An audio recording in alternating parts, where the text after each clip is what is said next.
Baik, Assalamualaikum warahmatullahi wabarakatuh.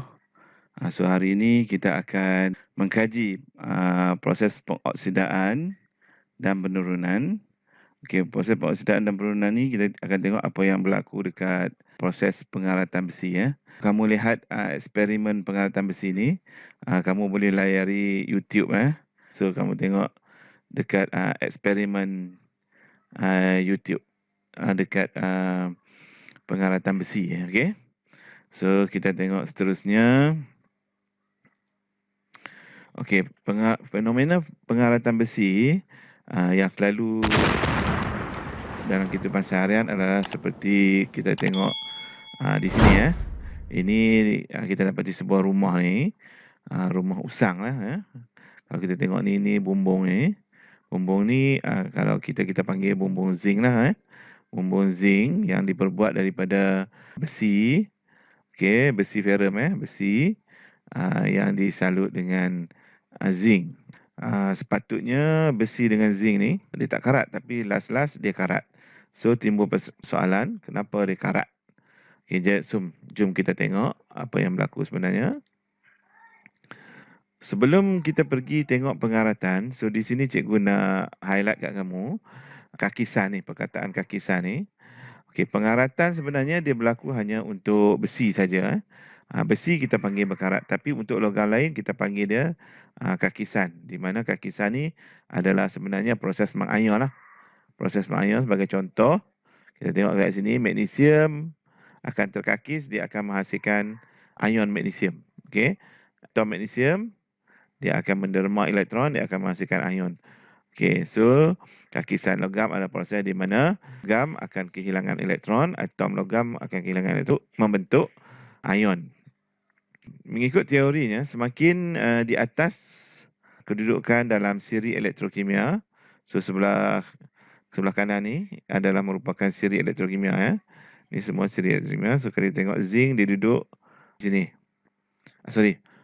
Ferrum ferrum duduk di sini. Zinc di atas yang selalu digunakan, dan cuprum duduk di bawah. Okey, jadi kalau kita tengok dekat sini, semakin tinggi kedudukan logam dalam siri elektrokimia, maka dia semakin dikatakan semakin elektropositif. Semakin mudah untuk sesuatu logam itu menderma elektron untuk menjadi ion positif, kation. Okey, jadi di sini cikgu nak highlight sekali lagi, semakin tinggi kedudukan logam dalam siri elektrokimia ni, semakin tinggi kedudukannya, logam ini dikatakan semakin elektropositif. Okey, semakin elektropositif.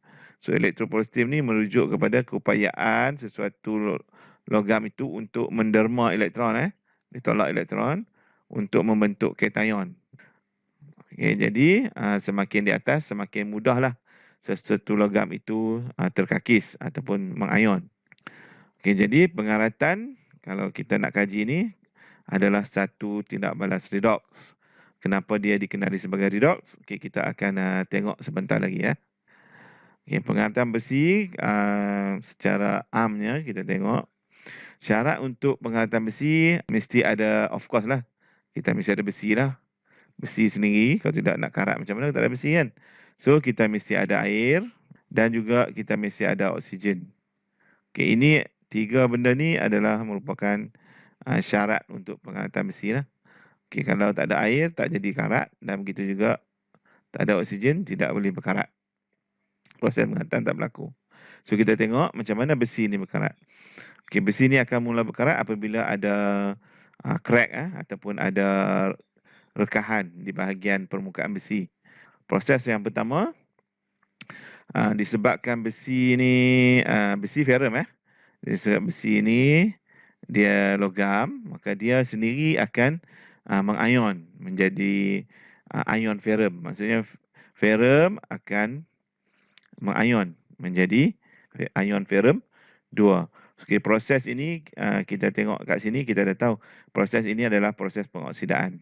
So macam mana kamu tahu dia pengoksidaan? Yang pertama kita tengok ferrum ni dia menderma elektron So dia menderma elektron. So asalnya formula dia Fe tolak 2E menjadi Fe2+. Okey. So di sini merujuk kepada pengoksidaan. Ataupun kita boleh tengok dari segi nombor pengoksidaannya daripada kosong kepada positif 2. So nombor pengoksidaannya meningkat dari kosong kepada positif 2. So dia mengalami pengoksidaan. Bila dia mengalami pengoksidaan, ini merupakan terminal negatif. Ini merupakan terminal negatif. Okey, juga dikenali sebagai anode lah sebab dia tolak E.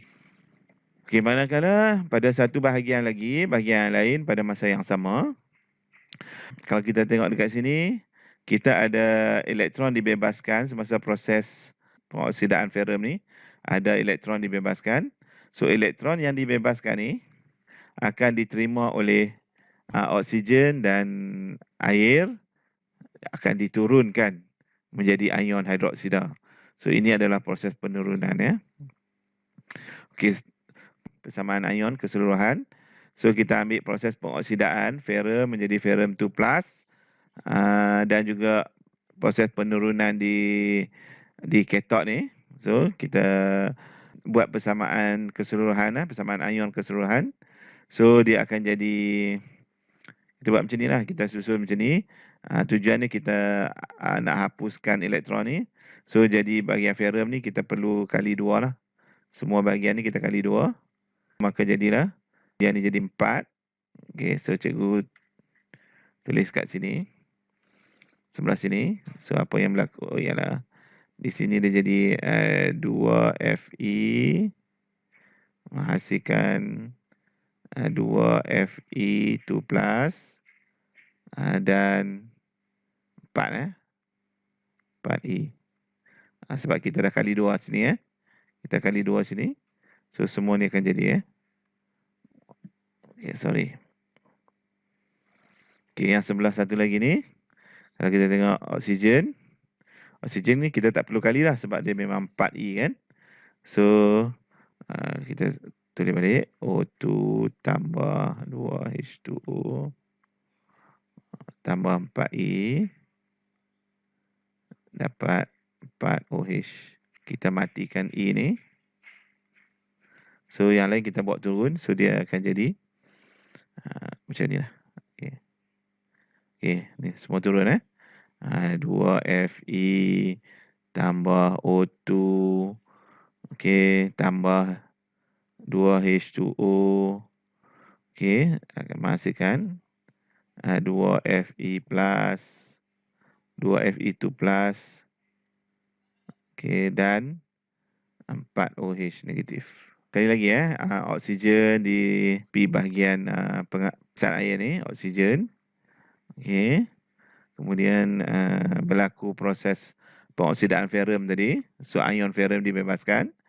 Kemudian elektron yang dibebaskan semasa proses pengoksidaan ferrum tu akan diterima oleh oleh oksigen dan air untuk membentuk ion hidroksida. So ion hidroksida dan ion ferrum ni, ion ferrum daripada proses pengoksidaan dan ion hidroksida daripada proses penurunan ni akan bertindak balas, akan menghasilkan ferrum 2 hidroksida. Okey, ferrum 2 hidroksida ni kemudian dioksidakan lagi. Okey, membentuk ferrum 3 hidroksida. Kemudian ferrum 3 hidroksida ni adalah merupakan karat. Ferrum 3 hidroksida ni dia akan menguraikan menjadi ferrum 3 oksida terhidrat. Okey. Ferrum 3 oksida terhidrat ni kita kenali sebagai karat. Dia berwarna perang Ferrum 3 berwarna perang. So akan terbentuklah karat seperti ni. Okey, ini yang berwarna perang ni, ini adalah merupakan ferrum 3 oksida terhidrat. Okey, jangan lupa tekan button subscribe jika anda belum subscribe. Begitu juga dengan button like and share. Terima kasih Okey, bagus.